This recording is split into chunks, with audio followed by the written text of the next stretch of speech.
अस्सलामु अलैकुम वरहमतुल्लाहि वबरकातुहू। सामईन व नाज़रीन, जैसा कि आप लोगों को मालूम होगा, जैसे ही सूरज गिरहन या चांद गिरहन की बात आती है तो लोगों के अंदर ये अफवाहें फैलना शुरू हो जाती हैं। हामला औरत को सीधा लिटाओ, कोई लोहे वाली चीज़ ना पकड़ने दो, मुख्तलिफ इलाकों की बातें होती हैं।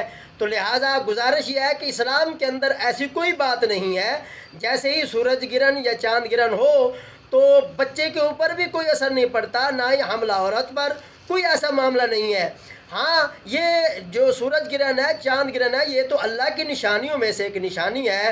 तो लिहाजा अगर माज़अल्लाह किसी बच्चे का ऐसा मामला हो कि वो होंठ कटा हुआ है, कान कटा हुआ है या फ़लाँ फ़लाँ आज़ाब वो सही नहीं है, तो ये तो रब की तरफ से है। तो ये तो रब की तरफ से मामला ऐसा हुआ है, सूरज ग्रहण या चांद ग्रहण की वजह से नहीं हुआ। लिहाजा जो कवी ईमान वाले हैं वो इस बात को गौर से समाअत करें और अपना मजबूत ईमान रखें कि ये सूरज ग्रहण चांद ग्रहण की वजह नहीं है।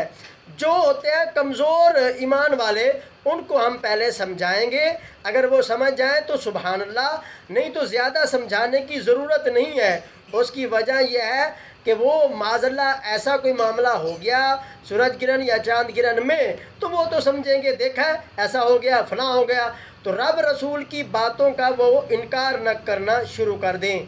तो लिहाजा हमें ऐसी बात की तरफ नहीं जाना चाहिए कि सूरज गिरहन या चांद गिरहन की वजह से हुआ है, नहीं, बल्कि रब ही सब कुछ फरमाने वाला है।